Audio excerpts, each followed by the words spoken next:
Hi friends, welcome back.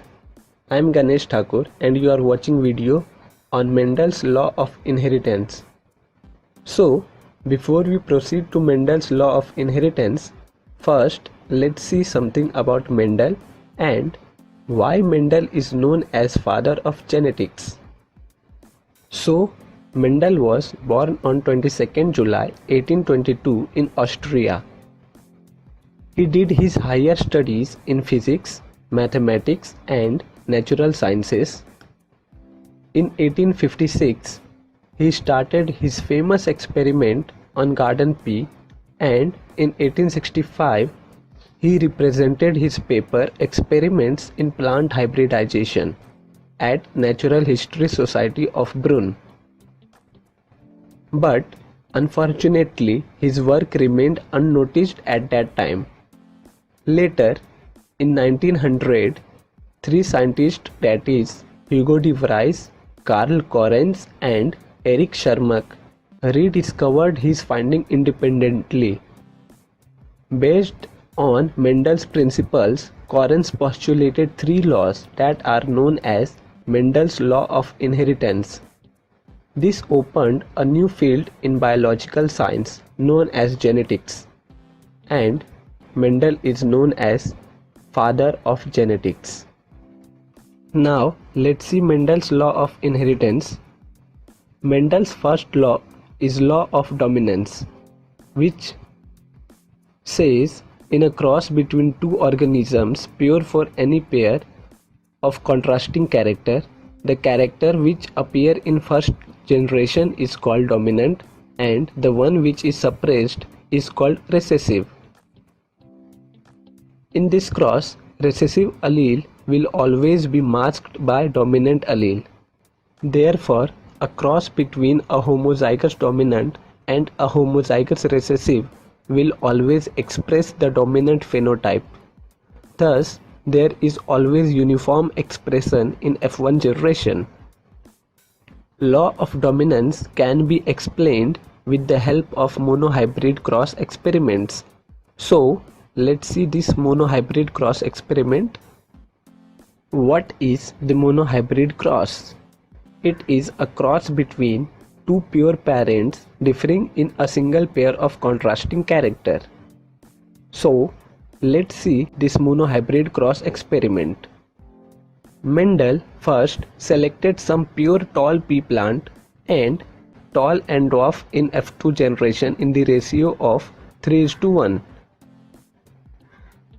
Then he concluded that only dominant character expressed in F1 generation and not recessive character. Curly hair in humans is also a good example of dominance over straight hair. The law of dominance is significant and true, but not universally applicable. You know why? Because there are many cases where the dominance is not complete or absent and it shows intermediate expression in F1 generation. This is called incomplete dominance. For example, in 4 o'clock plant, when red flower is crossed with white flower, it shows pink color in F1 generation. That's why this law is significant and true, but not universally applicable. Okay, can you tell me one more example of this incomplete dominance or codominance? If yes, then write in the comment box. Now come to the topic. From the reappearance of recessive character in F2 generation, he concluded that in the F1 generation, factors do not mix with each other, but they remain together, and during gamete formation, these factors separate or segregate.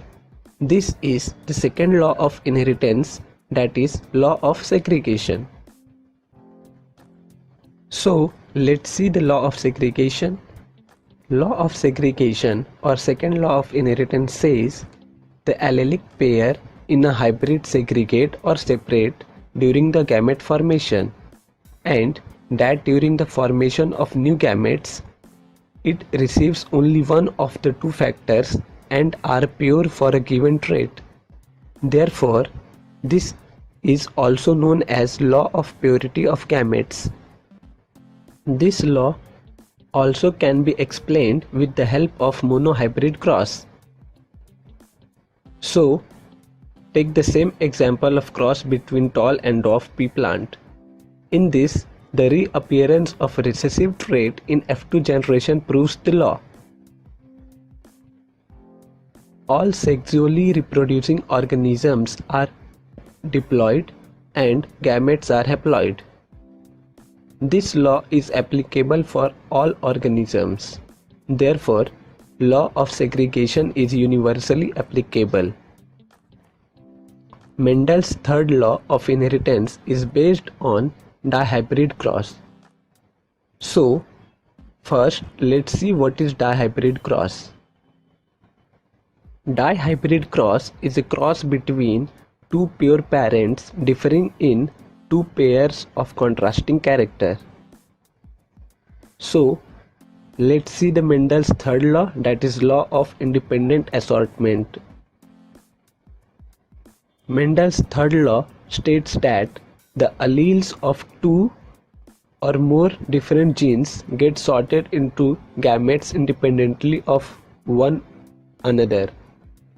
In other words, when a dihybrid forms gamete, assortment of alleles of different trait is independent of their original combination in the parents. Now, let's see dihybrid cross experiment performed by Mendel. First, Mendel selected a variety of pea plant having yellow and round seeds and another variety having green and wrinkled seeds. He performed artificial cross and found that all seeds of F1 generation were yellow and round. He then allowed selfing of F1 generation plants, and surprisingly he found that seeds were of four types, that is yellow round, yellow wrinkled, green round and green wrinkled, in the ratio of 9:3:3:1. Out of four types, two were parental combination and two were new.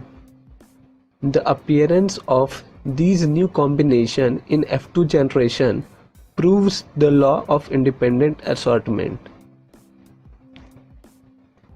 The law of independent assortment is applicable only for those traits which are on different chromosomes and not for those which are on same chromosome.